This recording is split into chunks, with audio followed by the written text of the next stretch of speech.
Hai YouTube, pada kesempatan kali ini saya ingin menjelaskan bagaimana kita menganalisa data yang telah kita input.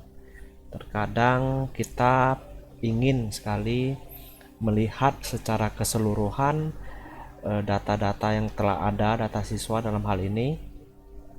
Ini saya udah melihat adanya dari berbagai sekolah, mempunyai cita-cita yang berbeda, mempunyai nilai berbeda-beda, dan kelas yang berbeda-beda. Untuk kita lihat di sini kan datanya hanya ada 16. Terkadang apabila data ini sangat banyak dan kita ingin sebenarnya menganalisa sebenarnya di kelas di sekolah ini bagaimana sih jumlah anak-anaknya atau segalanya, kita pengen tahu nih. Misalnya di SD 1 ada berapa orang, SD 2 ada berapa orang, SD Pelita ada berapa. Sebenarnya cukup mudah.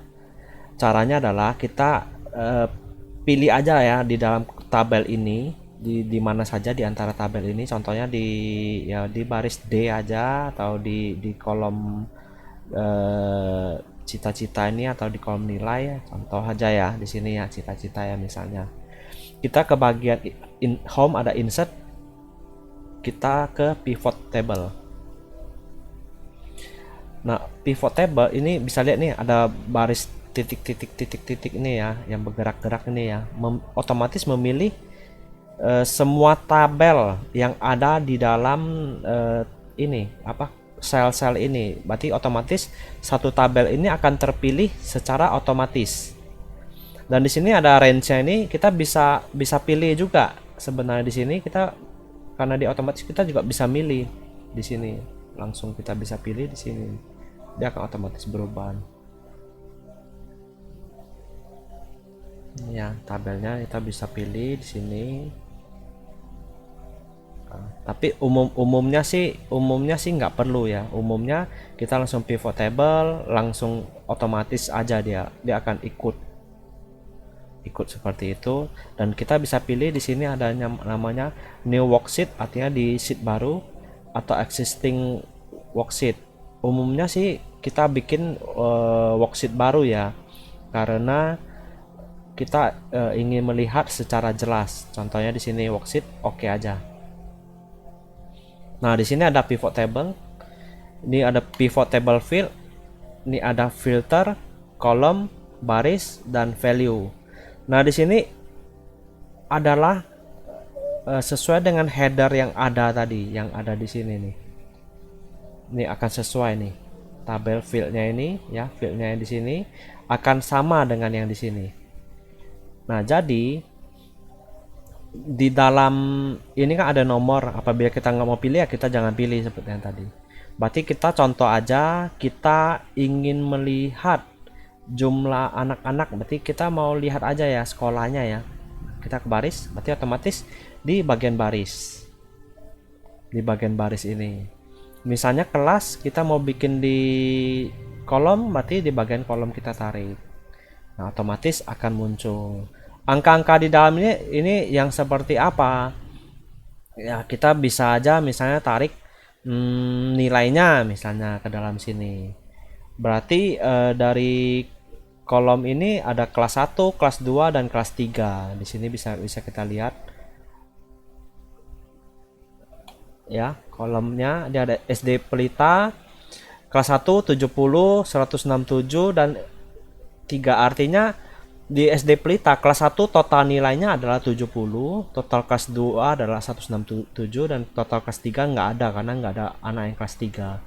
Itu kenapa muncul seperti ini. Kalau mau jumlahnya aja gimana? Jadi, kalau mau jumlahnya aja sebenarnya gampang. Di sini kita ada value, sum of nilai, kita bisa ubah value field setting, kita ubah ke count. Nah, ini jumlahnya nih. Ini jumlahnya nih. Ini ada 16 karena jumlah 16 anak ya tadi kan. Di sini kan ada 16 nih. Ini ada 16 totalnya. Jadi di sini adalah 16 anak. Ya, SD Pelita kelas 1 ada 1 orang, kelas 2 ada 2 orang, kelas 3 nggak ada. Total SD Pelita ini ada 3 anak. SD Sapiris ada 6 anak, SD 1 ada 3 anak, SD 2 ada 4 anak, totalnya adalah 16 anak. Di sini kelas 1 totalnya ada 8 anak untuk semua. Total yang kelas 2 ada 7 anak dan total kelas 3 ada 1 anak. Ini kita bisa langsung menganalisa dari data-data yang sudah ada. Nah, dari ini bagaimana kalau saya maunya SD Pelita ini ada kelas 1, 2, 3 di bawah sini. Berarti tarik aja dari kelasnya ke bagian row. Nah, kita bisa lihat. Nih, kita bisa lihat keseluruhannya seperti ini. Nah, SD Pelita ada 3, 6. Nah, ini bagaimana drill down-nya? Nah, ini ada kelas 1, kelas 2. Ini ada kelas 1, 2, 3. Ini ada kelas 1, 2, 3. Nah, ini udah jelas ini. Count of nilai apa kita bisa langsung merubah aja nih namanya di sini misalnya jumlah anak misalnya. Nah, itu bisa lihat nih di sini. Udah cukup paham ya. Jadi di sini dari kelas anak-anak ini kita bisa lagi tarik misalnya dari itu cita-cita mereka apa sih? Munculkan cita-citanya di sini. Nah, ada yang jadi dokter, jadi guru, pilot, jadi pramugari. Totalnya ini bisa kita lihat di sini nih. Nah, data-data ini bisa kita pakai sebenarnya untuk analisa ya. Untuk analisa di sini kan kita bisa menganalisa sebenarnya apa saja sih kebutuhan-kebutuhan kita, cita-cita juga bisa tarik ke sini. Anak kelas 1 ada yang cita-cita jadi dokter, kelas 2 nih cita-citanya jadi ini. Nah, ini bisa kita lihat di sini. Jadi apa namanya ini?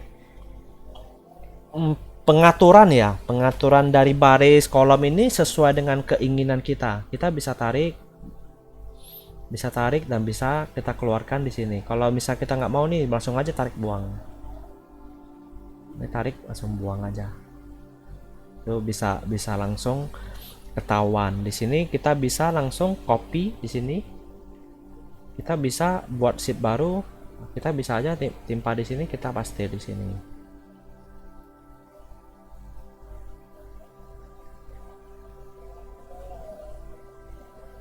Yang tadi. Jadi di sini kita sebenarnya bisa juga ya ini muncul apa namanya ini tuh grafik ya, grafik kita berapa, grafik baris, grafik batang, atau misalnya kita mau bentuk pie. Ini yang sering dibuat ya grafiknya. Wah, ini ada SD-nya berapa aja, jumlah anak, ada sekolahnya, totalnya berapa. Kita bisa lihat historinya di sini. Ada legend ya namanya di sini, legendanya di sini. Kita bisa lihat langsung otomatis grafiknya seperti apa. Jadi sebenarnya langkah-langkah ini cukup banyak ya. Ini ada pilihan-pilihan ini cukup banyak ya. Tetapi di sini ini ada grafik. Saya tidak menjelaskan secara detail satu persatu mau seperti apa gitu, karena ini cukup banyak dan cukup kompleks ya. Apabila kita bisa pergunakan pivot table ini dengan baik, maka sebenarnya ketika atasan kita memerlukan sesuatu data untuk kita analisa dengan catatan di sini saya hapus dulu. Dengan catatan di sini datanya kita udah ada nih, namanya raw data ya, data yang mentah.